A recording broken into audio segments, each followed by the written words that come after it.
أعوذ بالله من الشيطان الرجيم بسم الله الرحمن الرحيم وبه نستعين وهو خير ناصر ومعين وصلى الله على سيدنا مولانا بالقاسم محمد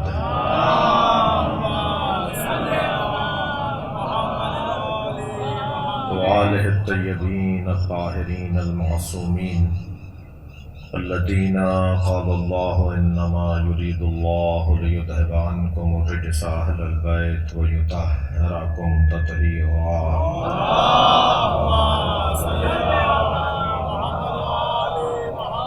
ولعنة الله على أعدائهم أجمعين من يوم عداوتهم إلى قيام يوم الدين. أما بعد، قال الحكيم في قرآن الكريم بسم الله الرحمن الرحيم الف لام را تلك آیات الکتاب المبین. صلوات.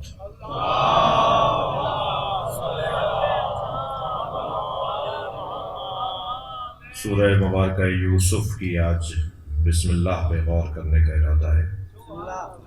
ممکن ہے ایک سوال ہو کہ بسم اللہ تو ہر سورہ کی بسم اللہ ہے، سورہ یوسف کی کون سی بسم اللہ ہے؟ تو پہلا پیغام آج کے بیان کا یہ ہے کہ ہر سورہ کی بسم اللہ اسی سورہ کی بسم اللہ ہے، کسی اور سورہ کی بسم اللہ نہیں ہے۔ تب ہی وہ ہر سورہ کی بسم اللہ ایک علیحدہ آیت شمار کی جائے گی۔ ظاہری طور پر تو وہی با ہے، سین ہے، میم ہے، پھر الف اللہ کا ہے، وہی اللہ کے اسم جلالہ میں لام ہے، پھر لام کی تکرار ہے، پھر ہا ہے، وہی الرحمن ہے، وہی الرحیم ہے۔ لیکن تفسیر عرفانی کے مطابق، عرفاء کی تفسیر کے مطابق، اہل دل کی تفسیر کے مطابق، اہل عرفان کی تفسیر کے مطابق ہر بسم اللہ علیحدہ ہے۔ یعنی سورہ بقرہ کی بسم اللہ وہ نہیں ہے جو سورہ قل هو اللہ کی بسم اللہ ہے، سورہ قل هو اللہ کی وہ بسم اللہ نہیں ہے جو سورہ الحمدللہ یعنی سورہ الحمد کی بسم اللہ ہے۔ تو ہر بسم اللہ کا پیغام اس سورہ کے مطابق ہے، تبھی تو وہ علیحدہ شمار کی جائے گی۔ آغاز بیان ہے اور آج بسم اللہ پر ہم غور کریں گے، اور مجھ جیسا ایک کم وضاحت اور ایک معمولی طالب علم بھی بسم اللہ الرحمن الرحیم پر ایک سے زیادہ نشستوں کے لیے حاضر رہ سکتا ہے، لیکن ہمارا ارادہ نہیں ہے کہ ہم آج کے بعد والی نشست میں بھی اسی بیان کو مسلسل رکھیں۔ یعنی پیغام اور مطالب اتنے زیادہ ہیں اور بسم اللہ کے عنوان پر گفتگو اتنی زیادہ ہے کہ ایک مجلس، ایک نشست اور 1 گھنٹے کی گفتگو اس کے لیے ناکافی ہے، مگر ہم کوشش کریں گے کہ آج ہی اسے مکمل کر دیا جائے۔ یعنی بسم اللہ الرحمن الرحیم پر غور اپنا جتنا کر سکتے ہیں اتنا کر لیں۔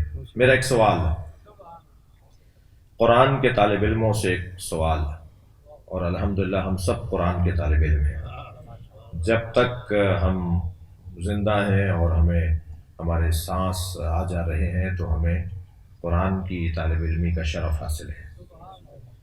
قرآن کے طالب علموں سے سوال یہ ہے کہ اگر ہر سورہ کی بسم اللہ علیحدہ ہے، جو میں نے ابھی کہا، اور فقہا اور علماء امامیہ کا یہی کہنا ہے، اور یہ مجالس تفسیر قرآن، عشرہ مجالس تفسیر قرآن طبق تعلیمات اہل بیت ہو رہی ہیں، تو جب اہل بیت کی تعلیمات کے مطابق تفسیر قرآن کا بیان ہے تو پھر ہم بات بھی وہی کریں گے جو اہل بیت کا مسلک، مکتب، فکر، نظریہ کہتا ہے۔ تو جب ہر سورہ کی بسم اللہ علیحدہ ہے تو یہ چھپا ہوا قرآن ہے۔ مثال کے طور پر کسی بھی ادارے کا، کسی بھی علاقے کا، اور آپ جو مفسرین اہل تشیع ہیں ان کے ترجمے بھی آپ دیکھ لیجئے جا کر، یہاں بسم اللہ الرحمن الرحیم پر آیت کا پہلا نشان نہیں لکھا ہوا، ابھی آپ کی وہ ہے کہ آپ پریکٹیکل نہیں کر سکتے، لیکن آپ مجھ پہ یقین کر لیجئے اور گھر جا کے دیکھ لیجئے گا، اور ایسا آپ نے دیکھا بھی ہوگا۔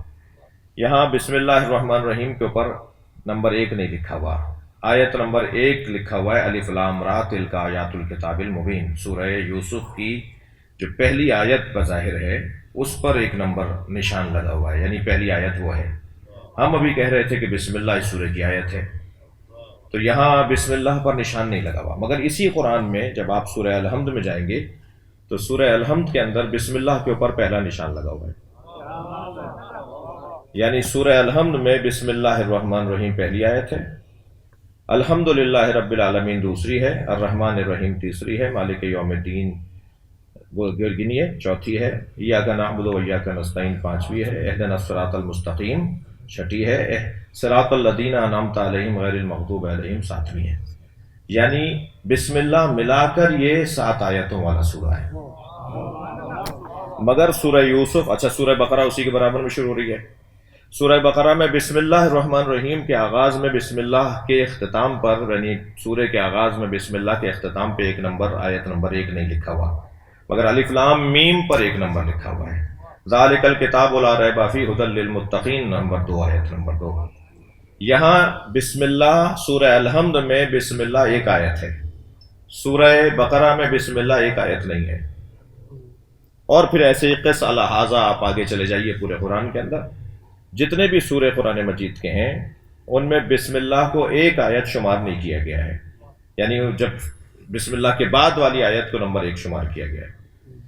اس طرح 114 سورے ہیں تو 114 بسم اللہ ہونی چاہیے، 114 ہی ہیں بسم اللہ، مگر سورہ مبارکہ توبہ کی آغاز میں بسم اللہ نہیں ہے، اور سورہ مبارکہ نمل کے اندر بسم اللہ موجود ہے، تو اس طرح گنتی تو 114 کی پوری ہو رہی ہے۔ یعنی مگر سورہ توبہ کے اوپر بسم اللہ کیوں نہیں ہے بھائی؟ اس لیے کہ عذاب کی آیات سے متعلق ہے، تو سورہ نبا کیا ہے؟ آیات عذاب کی آیات پر مشتمل نہیں ہے، تو کیا ہے؟ سورہ نبا میں بھی بسم اللہ نہیں ہونی چاہیے تھی۔ یعنی اگر کوئی یہ کہہ دے بسم اللہ کی گفتگو ہو رہی ہے، بسم اللہ ہو رہی ہے، صلوات پڑھیں ذرا محمد والا، اور ماہ مبارک ہے اور رمضان کا مہینہ ہے اور قرآن پہ غور اور تدبر کا مہینہ ہے، قرآن پڑھنے کا مہینہ ہے، تو اگر بسم اللہ ہر سورے کا جز ہے تو ایک تو ہر سورے کے آغاز میں بسم اللہ کو خود 1 آیت شمار کیا جاتا جو سورہ الحمد میں شمار کیا گیا، مگر باقی سوروں میں نہیں کیا گیا۔ پھر 114 سورے ہیں تو 114 بسم اللہ ہونی چاہیے، مگر سورہ توبہ کے اوپر بسم اللہ نہیں لکھی ہوئی، اور سورہ نمل کے اندر 2 دفعہ بسم اللہ ہے، یعنی آغاز میں بھی بسم اللہ ہے اور اندر بھی بسم اللہ، انہو من سلیمان انہو بسم اللہ الرحمن الرحیم۔ جب بلقیس کو انہوں نے خط لکھا حضرت سلیمان نے، تو جو خط لکھا تھا اس کا آغاز انہوں نے انہو من سلیمان انہو بسم اللہ الرحمن الرحیم، یہ سلیمان کی طرف سے ہے اور یہ ہے بسم اللہ الرحمن الرحیم کے ذریعے سے۔ خط جو انہوں نے آغاز کیا نا خط لکھنے کا، تو اس طرح سے خط لکھا انہوں نے، تو وہاں بسم اللہ 2 مرتبہ ہے سورہ مبارکہ نمل کے اندر، آغاز میں بھی اور اندر بھی، اور سورہ توبہ پر بسم اللہ نہیں ہے، تو عدد تو پورا ہو رہا ہے۔ لیکن کیوں وہاں توبہ کے اوپر بسم اللہ نہیں ہے؟ اس لیے کہ جی توبہ جواب جو دیا گیا، میں اس کے جواب کا جواب دے رہا ہوں کہ اگر اس لیے سورہ توبہ کے آغاز میں بسم اللہ الرحمن الرحیم نہیں ہے کہ کیونکہ وہ عذاب کی آیت ہے، اور عذاب کی آیت جب پڑھی جاتی ہے تو بسم اللہ پڑھ کے نہیں پڑھی جاتی۔ یہ قرآن کی تلاوت کے آداب میں سے ہے کہ جب عذاب کی آیات آپ پڑھنے لگیں تو بسم اللہ نہیں پڑھیے گا، کیونکہ اس میں برکت نہیں چاہیے۔ ہاں اگر رحمت، مغفرت، جنت کی باتیں ہو رہی ہوں، ایک صلوات پڑھ لیں ذرا محمد والا۔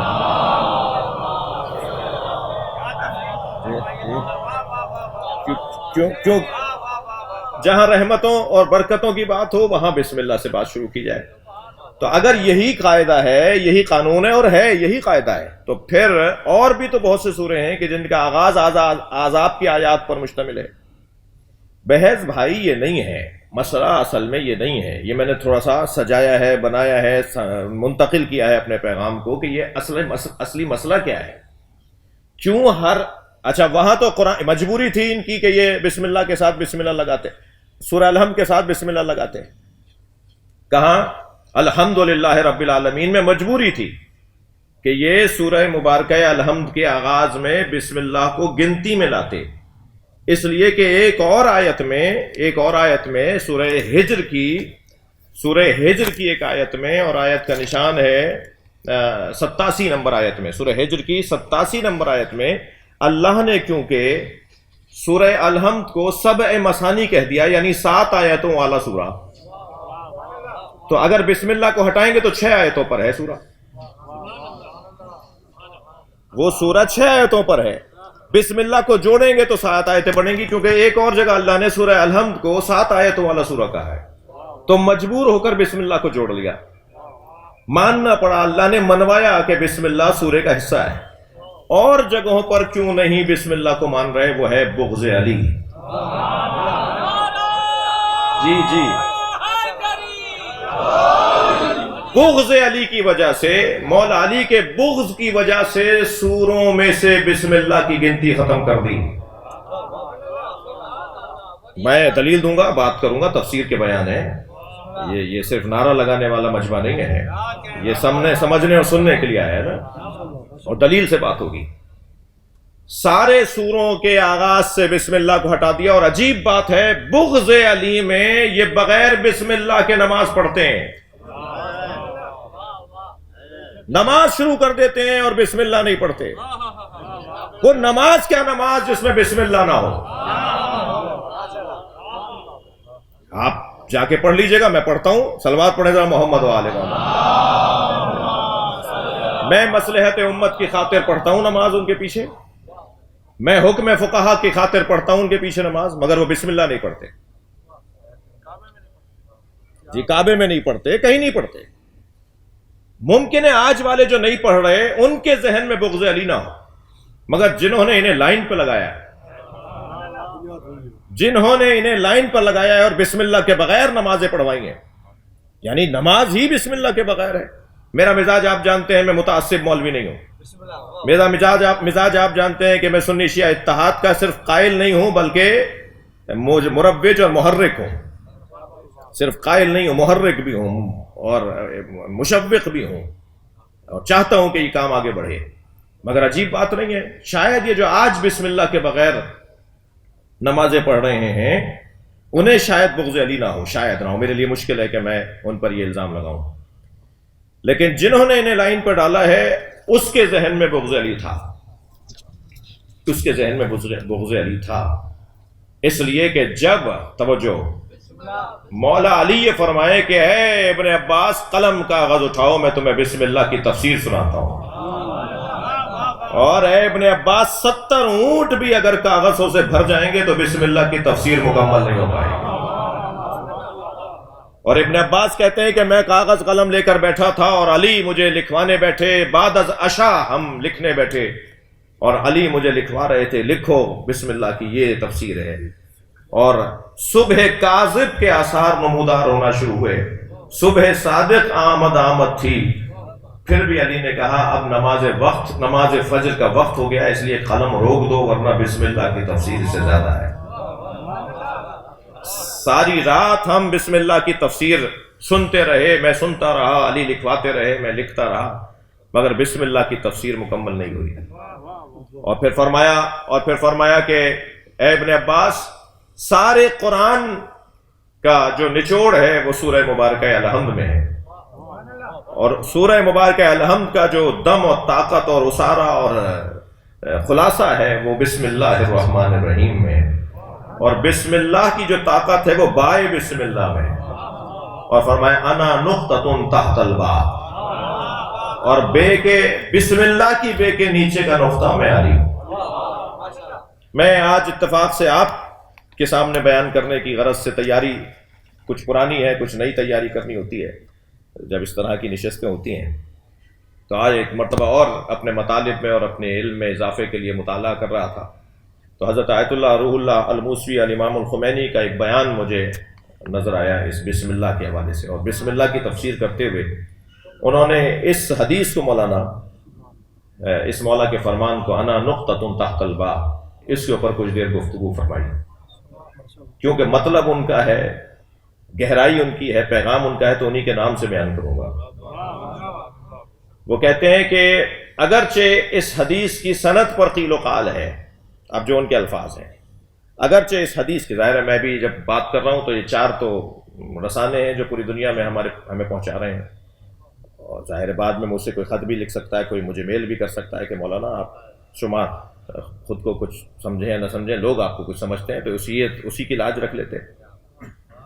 تو آپ اس کی سند کے اوپر آپ نے غور کی، آپ نے اس حدیث کی سند کے بارے میں کبھی توجہ کی ہے؟ تو میں اس کو ملحوظ رکھتے ہوئے بات کر رہا ہوں کہ خود حضرت آیت اللہ خمینی فرماتے ہیں کہ اگرچہ اس کی سند پر قیل و قال ہیں، مگر جنہوں نے نقل کیا ہے وہ بھی حیثیت میں کم نہیں ہے۔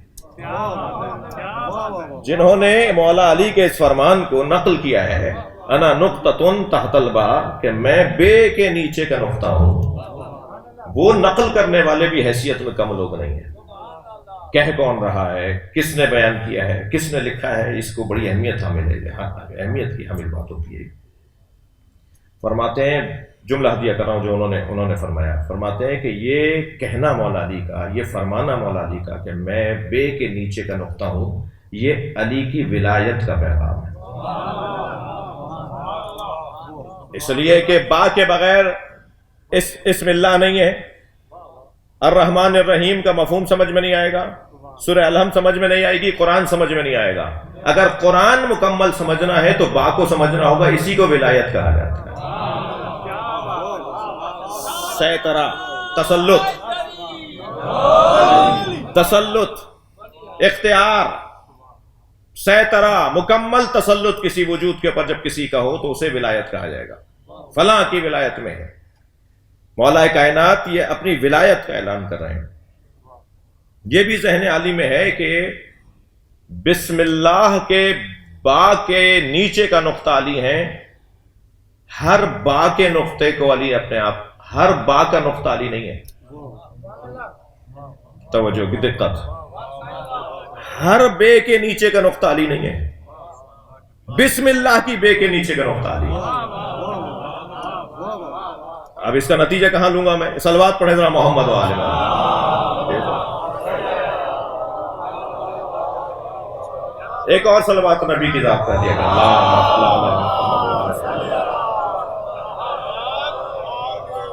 پہلی بات تو، پہلی دلیل تو یہ کہ مولا نے یہ جو فرمایا انا نقطۃ تحت الباء، میں بے کے نیچے کا نقطہ ہوں، یہ بسم اللہ کی تفسیر بیان کرتے ہوئے فرمایا ہے۔ یعنی آپ نے بسم اللہ کی بے کو کہا ہے کہ اس کے نیچے کا نقطہ میں ہوں۔ دوسری بات یہ کہ بسم اللہ کی جو با ہے اور با کے جو نیچے کا نقطہ ہے وہ بسم اللہ کا، پھر سورہ الحمد کا، پھر پورے قرآن کا پیغام پہنچا رہا ہے۔ یعنی تمام تر پیغامات اس کے بعد شروع ہوں گے کہ جو بسم اللہ کی بے کے نیچے کا نقطہ ہے۔ لیکن جس بے کا کوئی مطلب ہی نہ ہو، جس بے سے کوئی شر ہو رہی ہو، جس بے سے کوئی فساد پھیلائی جا رہی ہو، ہر بے کے نیچے کا نقطہ نہیں، وہ بے کہ جس کے بعد اللہ کا کلام شروع ہوتا ہے۔ میری بات منتقل ہو گئی، مجھے اس پر خوشی ہے۔ صلوات پڑھیں محمد و آل محمد۔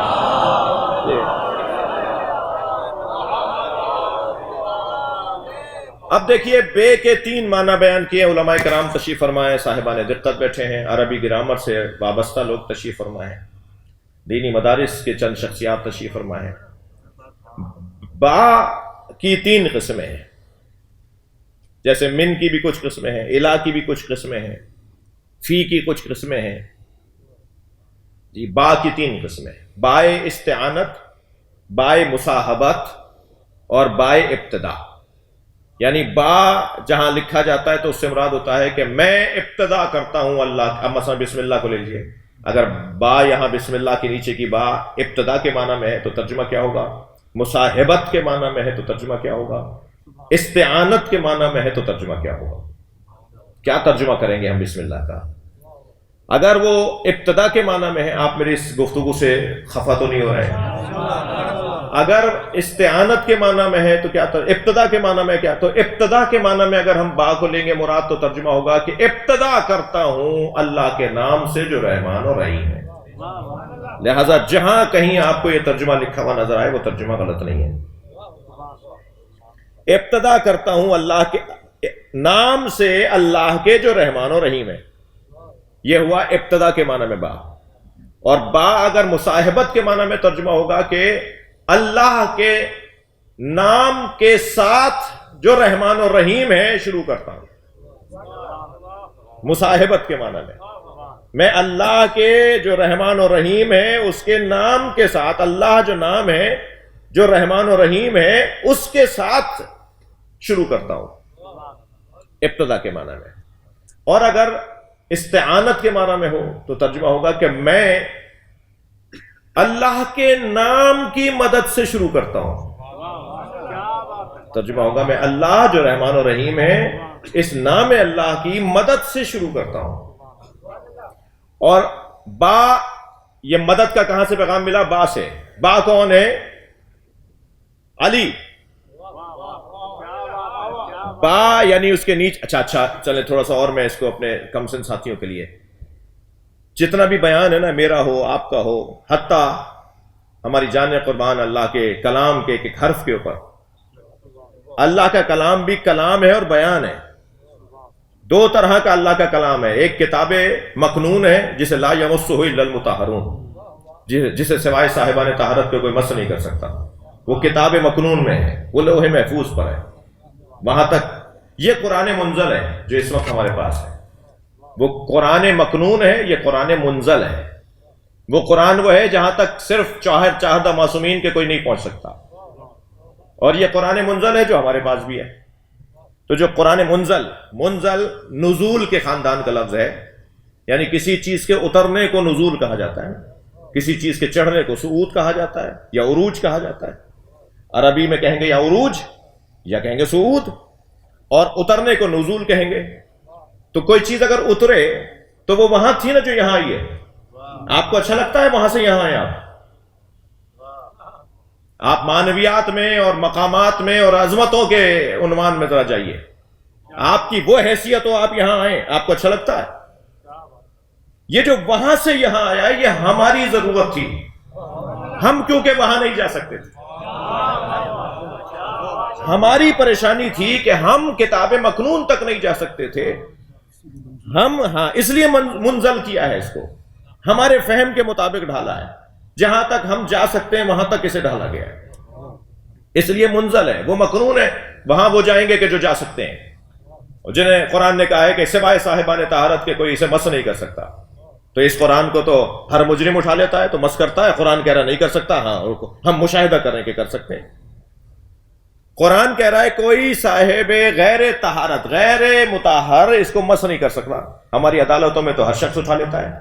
تو ہم قرآن کی مانیں یا مشاہدے کو دیکھیں؟ تو یہ جو جسے مس نہ کرنے کی بات ہو رہی ہے وہ یہ قرآن نہیں ہے. وہ قرآن مکنون ہے. وہ قرآن ہے کہ جو لوح محفوظ کے اندر ہے، جو لفظوں میں ڈھلا ہوا نہیں ہے، جو الفاظ میں ڈھلا ہوا نہیں ہے. یہ قرآن منزل کیسے ہوا ہے؟ اچھا کیسے ہوا ہے؟ جبریل یہاں لے کر آئے اس لیے منزل ہوا ہے؟ نہیں، لفظوں میں ڈھل گیا ہے. لفظوں کے پنجرے میں، لفظوں کی قید میں اسے ڈھال دیا گیا ہے. اور جب لفظ کے قید میں ڈھال دیں گے تو 50 معنی بھی ایک لفظ کے ہوں پھر بھی 50 ہیں وہ، اور لفظ سے نکال دیں گے تو پھر 50 کی گنتی نہیں ہوگی. یعنی لفظوں میں ڈھلنے کے بعد یہ بہرحال محدود ہوا ہے، اسی لیے اسے منزل کہا جاتا ہے. ورنہ کیا اللہ کہیں اوپر بیٹھا ہے جو نیچے قرآن بھیج دیا اس نے؟ اللہ تو یہی ہے جہاں قرآن ہے. اللہ تو یہی ہے جہاں قرآن ہے، تو پھر منزل کیسے؟ اللہ نے نازل کیسے کر دیا اس کو؟ نہیں، لفظوں میں ڈھلنے کی وجہ سے منزل ہوا ہے. یعنی اپنی مقام اور جو اس کی جو کیفیت تھی اس سے نیچے آیا ہے، لفظوں میں ڈھل کر محدود ہوا ہے. یہ جب لفظوں میں ڈھل کر قرآن محدود ہو گیا، آپ کی دقت کا شکر گزار ہوں، جب قرآن لفظوں میں ڈھل کے محدود ہو گیا تو لفظ مجموعہ یا ترکیب ہے حروف کی. مثلا کلام ایک آیت، پورا ایک صفحہ، یہ پورا ایک بیان، یہ مشتمل ہے الفاظ پر.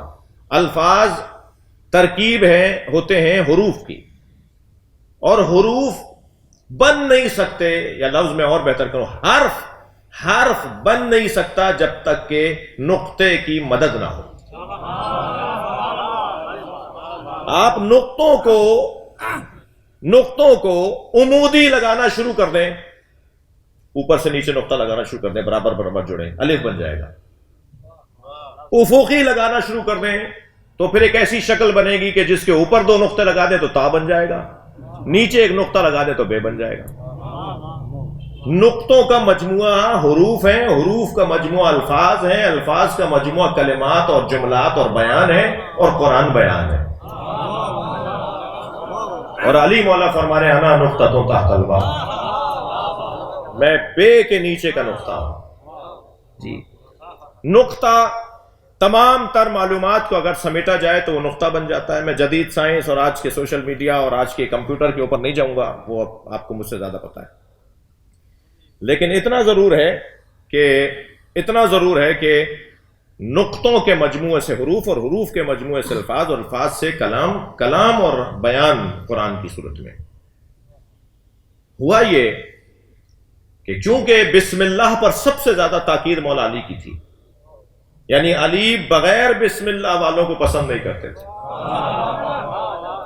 شدید آپ ناراضگی کا اظہار فرماتے تھے ان لوگوں پر جو بسم اللہ کے بغیر بات کرتے ہو۔ یہی میں اپنے سماج سے بھی بات کرنا چاہوں گا، اپنے معاشرے سے بھی بات کرنا چاہوں گا۔ ہم بڑی بڑی اہم ترین نشستوں میں اور میٹنگوں میں اور اجلاسات کے اندر بیٹھے ہوتے ہیں، اور جب چراغ محفل ہمارے سامنے آتا ہے تو ہم بھول جاتے ہیں کہ آغاز کلام میں بسم اللہ پڑھنا چاہیے۔ بسم اللہ کے بغیر ہم اپنی گفتگو شروع نہیں کرنی چاہیے۔ کوئی بات نہیں، اگر آپ غیر مسلموں کے ساتھ بیٹھے ہوئے ہیں تب بھی تو آپ کا یہ بولنا اللہ کی خاطر ہے،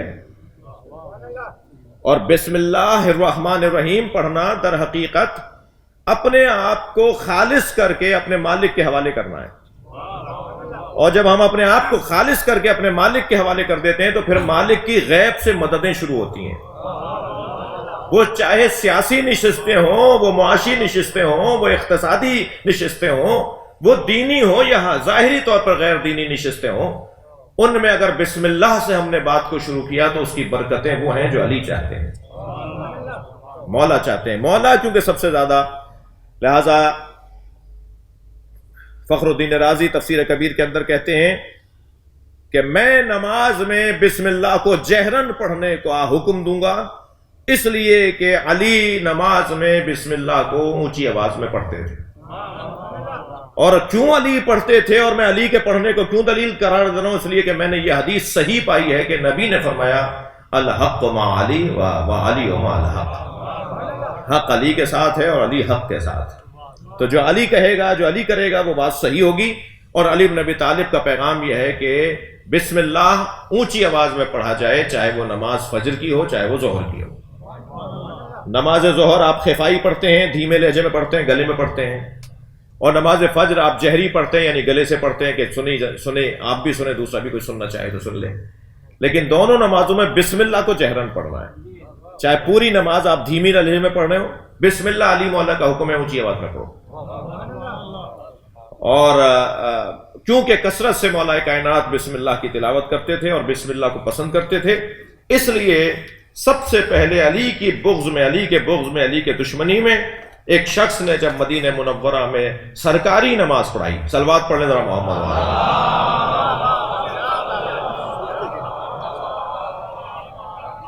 جب سرکاری نماز انہوں نے پڑھائی تو انہوں نے نماز پہلی مرتبہ، کیونکہ خلفاء ثلاثہ کے زمانے میں جو تین حکومت خلفاء کے زمانے میں بسم اللہ وہ اونچی آواز میں پڑھتے تھے، بسم اللہ پڑھتے تھے نماز میں، وہ یہ اہل سنت کی کتابوں سے ہمارے پاس حوالے ہیں۔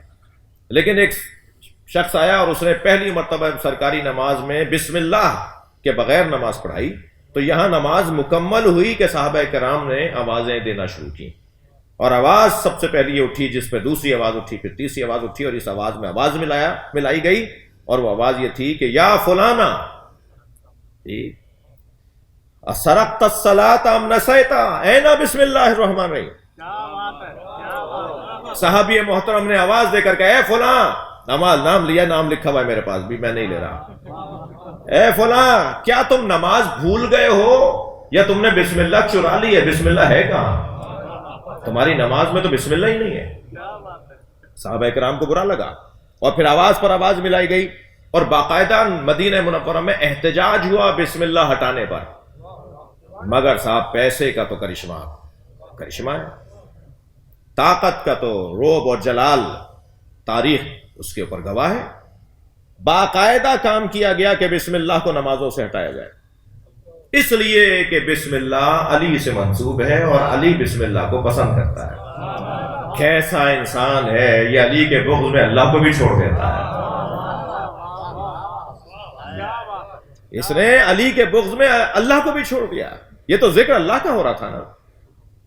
لہذا خطرناک ماحول بنا اور بسم اللہ کو نمازوں سے نکال دیا گیا، اور آج سواد اعظم بغیر بسم اللہ کے نماز پڑھتی ہے۔ صلوات پڑھ لیں ذرا محمد والے۔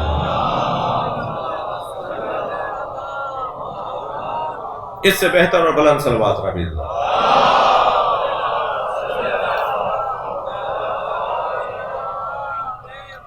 الحمدللہ آپ کی توجہات میرے ساتھ ہیں۔ بسم اللہ کی فضیلت، اس کے 19 حروف ہیں، اور دوزخ کے داروغہ بھی 19 ہیں۔ دوزخ میں پھینکنے اور پٹکنے والے بھی جو اللہ نے فرشتے قرار دیے ہیں، جو لوگوں کو ادھر سے ادھر پھینکیں گے، ادھر سے ادھر ڈالیں گے، وہ بڑے لوگ، وہ ان کے نیچے بھی پھر پوری ٹیم ہے ان کی، وہ 19 ہیں۔ تو یہاں بسم اللہ الرحمن الرحیم کے 19 حروف ہیں، تو جو بسم اللہ کو کثرت سے پڑھے گا وہ 19 ان لوگوں سے محفوظ رہے گا جن کے ہاتھ میں کل کوئی پریشانی ہماری آ سکتی ہے، یعنی ہم پریشان ہو سکتے ہیں جن کے ہاتھوں۔ لہذا ان سے بچنے کے لیے ایک رستہ یہ ہے کہ بسم اللہ کو کثرت سے پڑھا جائے۔ اور نبی مکرم جب معراج پہ تشریف لے گئے تو آپ نے دیکھا کہ 4 وسیع اور گہری نہریں بہہ رہی ہیں۔ دودھ کی نہر ہے، شہد کی نہر ہے، پانی کی نہر ہے، اور شراب طہورہ کی نہر ہے۔ اور ان نہروں کا جو منبع ہے اور جہاں سے وہ نکل رہی ہیں، ان کا اندازہ نہیں ہو رہا کہ یہ چلی کہاں سے ہیں اور آ کہاں سے رہی ہیں۔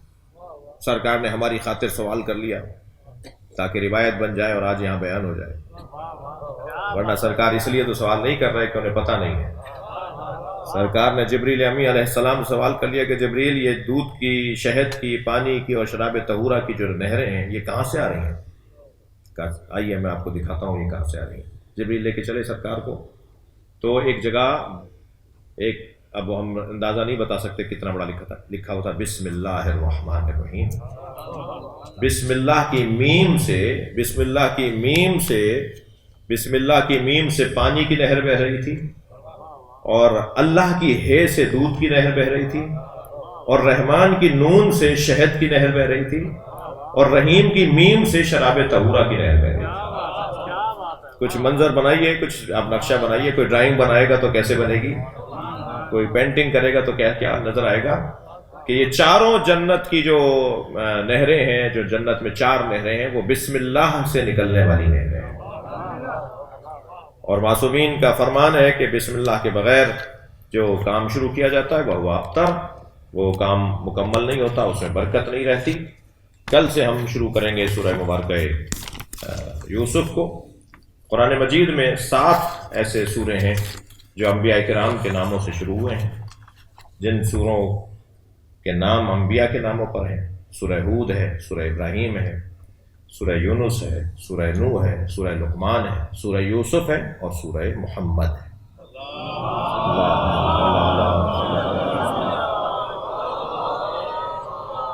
تو یہ جو انبیاء کرام کے ناموں کے سورے ہیں، ان کے اندر ان انبیاء سے متعلق بہت کچھ پیغام ہے۔ اور سورہ یوسف جو سورہ قرآن کا 12واں سورہ ہے، اور اس میں حضرت یوسف سے متعلق پیغامات ہیں، مگر کیونکہ اللہ کے یوسف کا بیان ہے تو پھر حضرت زہرا کے یوسفوں کا بیان بھی اس میں ہے، یعنی ایک ایسا یوسف کہ جو ایک استعارہ بن جائے۔ یوسف ابن یعقوب ہے یا یوسف ایک استعارہ ہے، یوسف ایک علامت ہے، یوسف ایک نشانی ہے، یوسف ایک کردار ہے۔ حسین ابن علی ایک شخصیت کا نام ہے، یہ ایک استعارہ اور ایک کردار کا نام ہے، جسے علامہ اقبال نے کہا ہے حقیقت ابدی ہے مقام شبیری، بدلتے رہتے ہیں انداز کوفی و شامی۔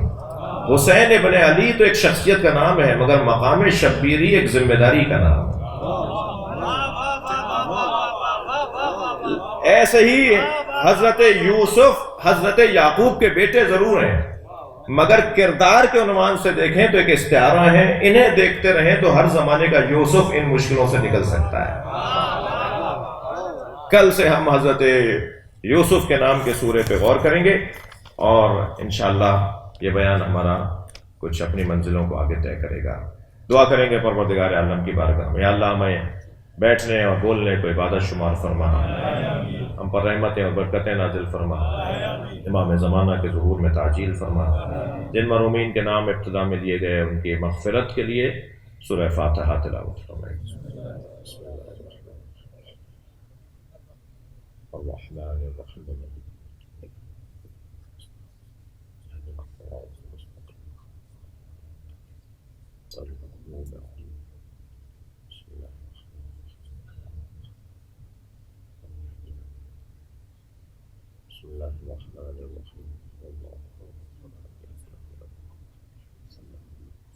ماہ مبارک رمضان دعاؤں کی قبولیت کے لیے صلوات عطیہ کریں۔ اللہ